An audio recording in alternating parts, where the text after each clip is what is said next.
જે રીતે ગુજરાતમાં પવન ફૂંકાઈ રહ્યા છે તે પૂર્વ દિશાના પવન ફૂંકાઈ રહ્યા છે અને ઠંડા અને સૂકા પવનો ફૂંકાવાના કારણે વહેલી સવારે ઠંડીનો અહેસાસ થઈ રહ્યો છે અને સાથે બપોર થતાં જ ગરમીનો પણ અહેસાસ થયો, એટલે કે બેવડી ઋતુનો અહેસાસ થઈ રહ્યો છે।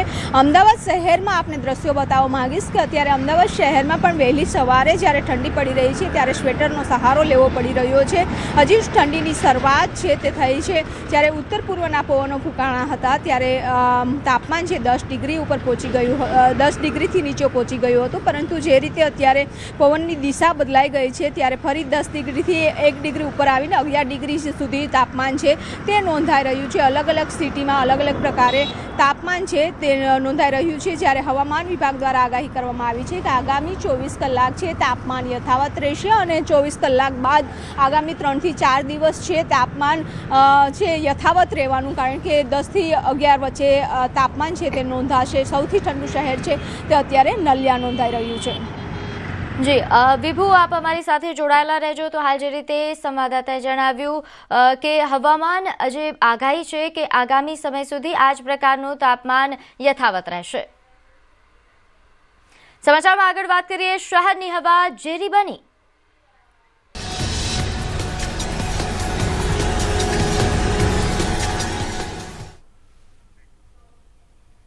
અમદાવાદની હવા ઝેરી બની રહી છે। અમદાવાદમાં એક્યુઆઈ 199 પહોંચ્યો છે। ગ્યાસપુર વિસ્તારમાં એક્યુઆઈ 233, તો રખિયાલ વિસ્તારમાં એક્યુઆઈ 249 નોંધાયો છે।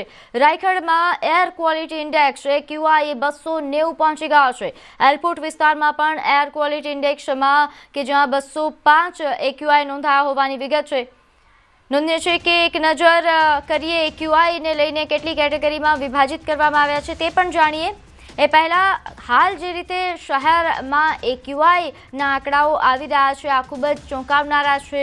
શહેરની હવા ઝેરી બનતી જઈ રહી છે। દિલ્હીમાં કે જ્યાં પ્રદૂષણના કારણે હવા ઝેરી બની છે, હવે અમદાવાદમાં પણ એ જ પ્રકારે દિવસે ને દિવસે હવા ઝેરી બનતી જઈ રહી છે। અમદાવાદમાં હાલ જે એક્યુઆઈ સામે આવ્યો છે 199 એક્યુઆઈ પહોંચ્યો છે શહેરનો, અને અલગ અલગ એવા વિસ્તારો છે કે જ્યાં 199 ને પાર પહોંચી ગયો છે। ગ્યાસપુર વિસ્તાર કે જ્યાં એક્યુઆઈ 233 પર પહોંચ્યો છે, અને રખિયાલ વિસ્તાર કે જ્યાં એક્યુઆઈ 249 પર પહોંચ્યો છે। આ ઉપરાંત રાયખડની વાત કરીએ તો અહીં પણ એક્યુઆઈ કે જેનો જે આંકડો સામે આવ્યો છે 290 ને પાર પહોંચી ગયો છે।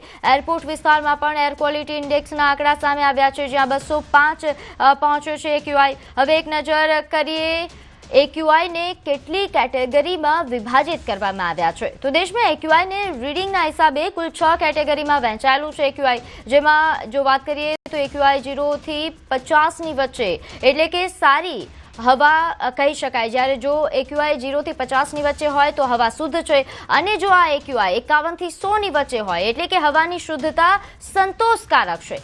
પરંતુ આ એક્યુઆઈ 101 થી 2ની વચ્ચે જાય છે તો આને આપણે મધ્યમ કહીશું, અને તેમજ 201 થી 300ની વચ્ચે જ્યારે આ એક્યુઆઈ પહોંચે છે તો આને ખરાબ હવા કહેવામાં આવે છે, ઝેરી હવા કહેવામાં આવે છે। જો એક્યુઆઈ 301 થી 400ની વચ્ચે પહોંચે તો તે ખૂબ જ ખરાબ કહી શકાય, અને 401 થી 500ની વચ્ચે પહોંચે તો તે ગંભીર શ્રેણીમાં આવે છે। હાલ જે રીતે અમદાવાદ નો એક્યુઆઈ સામે આવી રહ્યો છે કે જે 199 એક્યુઆઈ પહોંચી ગયો છે, એટલે કે ખરાબ હવાની એકદમ નજીક પહોંચી ગયો છે। ઘણા એવા વિસ્તારો છે કે જ્યાં 201 થી 300ની વચ્ચે એક્યુઆઈ નોંધાયો છે, એટલે કે ત્યાંની હવા ખૂબ જ ખરાબ છે, ઝેરી બની ચૂકી છે। અને અમદાવાદના હાલ એક્યુઆઈની જો વાત કરીએ તો સામાન્ય જે એક્યુઆઈ 199 તમામ સરેરાશ એક્યુઆઈ 199 છે, જે ઝેરી હવા તરફ બિલકુલ ફક્ત એક જ આંકડાની કમી છે। આ ઉપરાંત હાલ જે એક્યુઆઈ છે તેને લઈને વધુ સિવિલ સુપ્રિન્ટેન્ડન્ટ દ્વારા પણ નિવેદન આપવામાં આવ્યું છે।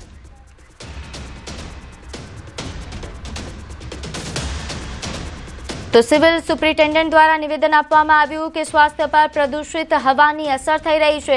એલર્જી હોય તેવા લોકોએ માસ્ક પહેરવું, અસ્થમાના દર્દીઓ ખાસ એલર્જી હોય તો લોકોને મુશ્કેલી તેમને પડી શકે છે, ત્યારે અસ્થમા એલર્જી હોય તેવા લોકોએ પ્રદૂષિત હવા બને ત્યારે માસ્ક પહેરવું ફરજિયાત। આવા સમયે ખાસ કરીને એ લોકોએ ખૂબ સાવચેતી રાખવાની છે, જેને એલર્જીક ઇશ્યુઝ છે અને એની અંદર સૌથી કોમન જોઈએ આપણે તો એ અસ્થમા હોય છે। અને બીજા લોકો જે કહીએ કે જેને આઈ ડ્રાય રહેતી હોય એવા લોકોને પણ એની અસર થતી હોય, એટલે આઈની ડ્રાયનેસ વધારે થાય અથવા એલર્જીક એમ કહેવાય ને કે બ્લેફરાઇટિસ એટલે આઈ રિલેટેડ રોગ થઈ શકે. એ જ રીતે શ્વાસ રિલેટેડ જોઈએ તો અસ્થમા અને ઘણીવાર એનાથી બ્રોન્કાઇટિસ પણ થઈ શકે. એટલે આવા દરેક લોકોએ સાવચેતી રાખવાનો સમય છે અત્યારે. અને સાવચેતીના ભાગરૂપે આપણે કહીશું તો જ્યારે એમને એવા એરિયામાં કે જે તે એરિયામાં જ્યાં હાઈ પ્રદૂષણ છે ત્યાં જાય ત્યારે ડેફિનેટલી માસ્ક પહેરે. ત્યારે હાલ શહેરમાં જે રીતે હવા ઝેરી બનતી જઈ રહી છે તેને લઈને વધુ વિગત સાથે મારી સાથે સંવાદદાતા વિભુ જોડાઈ ગયા છે. વિભુ, એક તરફ હવા શુદ્ધિકરણ માટે ઘણા પ્રયાસો કરવામાં આવે છે, તેમ છતાં જે રીતે શહેરની હવા ઝેરી બનતી જઈ રહી છે આ ખૂબ જ ચિંતાજનક.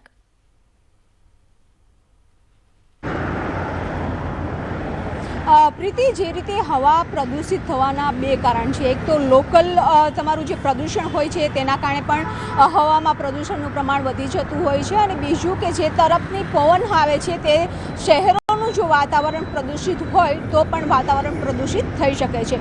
અત્યારે જે રીતે આપણે વાત કરીએ અમદાવાદ શહેરની, તો અમદાવાદ શહેરનું પણ AQI છે કે એર ક્વોલિટી ઇન્ડેક્સ છે તે 200 નજીક પહોંચી ગયો છે, એટલે હવા પ્રદૂષિત થઈ રહી છે. ત્યારે અમદાવાદ શહેરમાં બતાવવા માંગીશ કે જે રીતે વાહનોની સંખ્યા વધતી જાય છે, વાહનોમાંથી નીકળતા પ્રદૂષણ હોય કે જે રીતે કામ ચાલતા હોય છે ત્યારે પણ માટી ખૂબ જ ઉડતી હોય છે, ધૂળના રજકણો ઉડતા હોય છે અને એ હવામાં પડે છે, તેના કારણે પણ પ્રદૂષિત હવા બની જતી હોય છે. પરંતુ બીજી તરફ કે અત્યારે જે પવનની દિશા એટલે કે ઉત્તર તરફના જે પવનો આવતા હોય છે ત્યારે પણ પ્રદૂષિત હવા થઈ જતી હોય છે, કારણ કે દિલ્હીમાં અતિ પ્રદૂષણ વધી રહ્યું છે અને એ પ્રદૂષિત હવા છે તે જે પવનની દિશાથી તેની સાથે આવતા હોય છે અને જ્યાં પણ પવનો ડ્રોપ થઈ જતા હોય છે તે શહેરમાં એર ક્વોલિટી ઇન્ડેક્સ છે તે વધી જતો હોય છે. ત્યારે અમદાવાદ શહેરમાં અત્યારે 200 પહોંચ્યો છે એર ક્વોલિટી ઇન્ડેક્સ, એટલે બતાવી રહ્યું છે કે હવે ધીમે ધીમે હવા છે તે પ્રદૂષિત થઈ રહી છે અને પ્રદૂષણના કારણે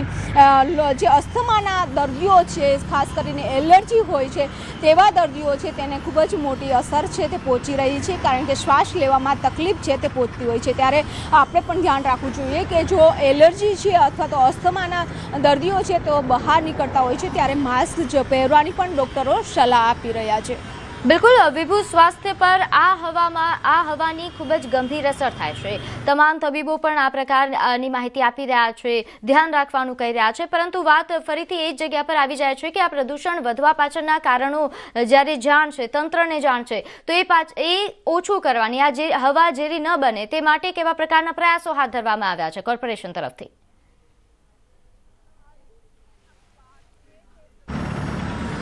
જે રીતે આપણે વાત કરીએ કે પ્રદૂષિત હવા છે તેને ઘટાડવા માટે, પ્રદૂષણને ઘટાડવા માટે શું કરવું જોઈએ, પરંતુ કરોડો રૂપિયાનો ખર્ચ છે તે પણ કરવામાં આવતો હોય છે. અને ખાસ કરીને આપણે ફરી દ્રશ્યો બતાવવા માંગીશ અમદાવાદ શહેરના, કે અમદાવાદ શહેરમાં જે રીતે પ્રદૂષણ વધી રહ્યું છે, વાહનો છે તે વધી રહ્યા છે, એટલે જ સરકાર પણ અપીલ કરી રહી છે કે ખાસ કરીને ઇલેક્ટ્રોનિક વાહનો ઉપર ભાર આપી રહી છે અને જેના કારણે લોકો જો ઇલેક્ટ્રિક વાહનો ખરીદે તો પેટ્રોલ ડીઝલથી થતો પ્રદૂષણ છે તે અટકાવી શકાય. સાથે જ જે દિલ્હી તરફ સૌથી વધારે પ્રદૂષણ હોય છે અને ત્યાં તે તરફના પવનો જ્યારે ફૂંકાતા હોય છે ગુજરાત તરફ, ત્યારે ગુજરાતમાં ખાસ કરીને પ્રદૂષણનું પ્રમાણ છે તે વધી જાય છે.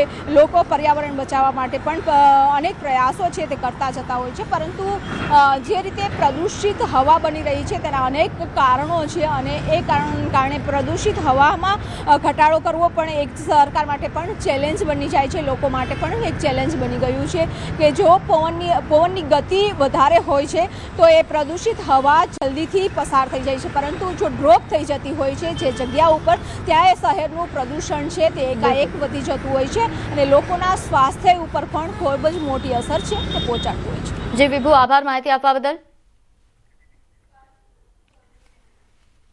તો શહેરમાં પ્રદૂષણ એ સ્તરે વધ્યું છે કે અમદાવાદની હવા કાતિલ બનતી જાય છે. હાલ અમદાવાદીઓ ઝેરી હવા વચ્ચે જીવી રહ્યા છે, કારણ કે અમદાવાદ શહેરનું AQI સ્તર એ 200 ને પાર થઈ ગયું છે, જેથી વિપક્ષ મ્યુનિસિપલ કોર્પોરેશન પર સવાલોનો છાબડો લઈને વરસ્યું છે. કોર્પોરેશનના વિપક્ષ નેતા શહેજાદ ખાન પઠાણ કે જેમના જણાવ્યા અનુસાર કોર્પોરેશને 5 વર્ષમાં એર ક્વોલિટી સુધારવા માટે 548.91 કરોડનો ખર્ચ કરી ચૂક્યું છે કોર્પોરેશન, છતાં પ્રદૂષણનો ઇન્ડેક્સ એ 200 ને પાર છે. વળી પ્રદૂષણ નિયંત્રણ માટે કેન્દ્રની કેન્દ્રની ગ્રાન્ટમાંથી 50% રકમ તો રસ્તા બનાવવા પાછળ જ વાપરી દેવામાં આવતી હોવાનો પણ આક્ષેપ કર્યો. તો શહેરનું AQI સ્તર કે જે 200 ને પાર થઈ રહ્યો છે, ત્યારે આ પરિસ્થિતિની સામે લડવા માટે કોર્પોરેશને જે પગલાં ઉઠાવવા જોઈએ તેના પર વિપક્ષ દ્વારા સવાલ ઉઠાવવામાં આવી રહ્યા છે.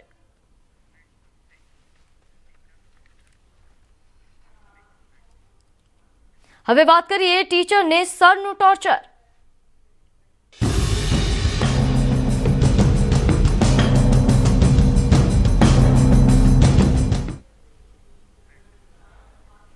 વડોદરામાં વધુ એક BLOની તબિયત લથડી. પાદરાના BLOને હાર્ટ એટેક આવ્યો. જુલ્ફિકર પઠાણ નામના BLO કે જેમની તબિયત બગડી છે, છાતીના ભાગે દુખાવો થતા તેમને સારવાર અર્થે ખસેડવામાં આવ્યા. BLOની કામગીરીનું ભારણ હોવાનો આરોપ લાગી રહ્યો છે. તણાવમાં હોવાના કારણે આ ઘટના બન્યા હોવાની વિગત છે. અહીં SIRની કામગીરી, સરની કામગીરી વધુ માંગતા હોવાનો તેઓ આક્ષેપ કરી રહ્યા છે. તેમના સાથી કર્મચારીઓ આક્ષેપ કરી રહ્યા છે. એટલું જ નહીં, ઝટકો તેમને ત્યારે લાગશે કે તંત્રને જ્યારે ફોન કરીને જાણ કરવામાં આવી, છતાં પર અહીં વિગત એ છે કે ફોન પહેલાં તો ઉપાડ્યો જ નહીં. એ પ્રકારના પણ આરોપ લાગી રહ્યા છે. ત્યારે શિક્ષકોની શું પરિસ્થિતિ છે તેની દરકાર સુદ્ધા લેવા માટે કોઈ તૈયાર નથી તેવું લાગી રહ્યું છે.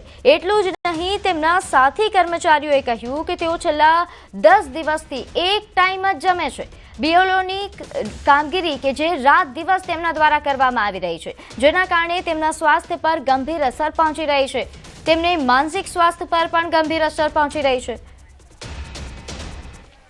એવો આજે છેલ્લા 10-15 દિવસથી ઓછામાં ઓછા એક ટાઈમ ખાય છે કે નથી ખાતા એ ખબર નહીં, રાત દિવસ કામ કરે છે. સરકારી કર્મચારી જે લોકોએ એમને ઉપર આપ્યો છે આપશે અને જે કામ માગે છે, આજે અમે કલેક્ટરને પણ ફોન કર્યો, બધાને ફોન કર્યો, કોઈ ફોન ઉચલતા નથી. તો વધુ એક BLO શિક્ષકનું મોત થયું. તાપીમાં બેલધા ગામના BLOનું મોત. વાલોડ તાલુકાના બેલધા ગામના BLO કે જેમનું મોત થયું છે. વાલોડના બેલધા ગામે પ્રાથમિક શાળામાં આચાર્ય તરીકે ફરજ બજાવતા હતા કલ્પનાબેન પટેલ કે જેમનું રાત્રિ દરમિયાન તેમની તબિયત લથડી અને સારવાર માટે તેમને બારડોલી ખસેડવામાં આવ્યા.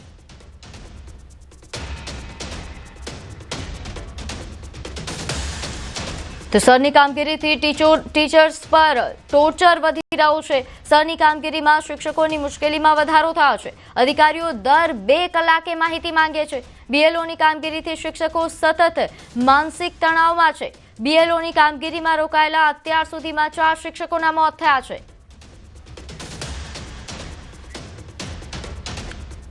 ત્યારે હાલ ટીચરો પર જે ટોર્ચર વધ્યું છે તેને લઈને વધુ વિગત સાથે મારી સાથે સંવાદદાતા સંજય ટાંક લાઈવ જોડાઈ ગયા છે. સંજય, જે રીતે ટીચર્સ પર ટોર્ચર વધી રહ્યું છે, કેવા પ્રકારના આક્ષેપો તેમના દ્વારા કરવામાં આવી રહ્યા છે, કઈ રીતે ટોર્ચર થઈ રહ્યું છે?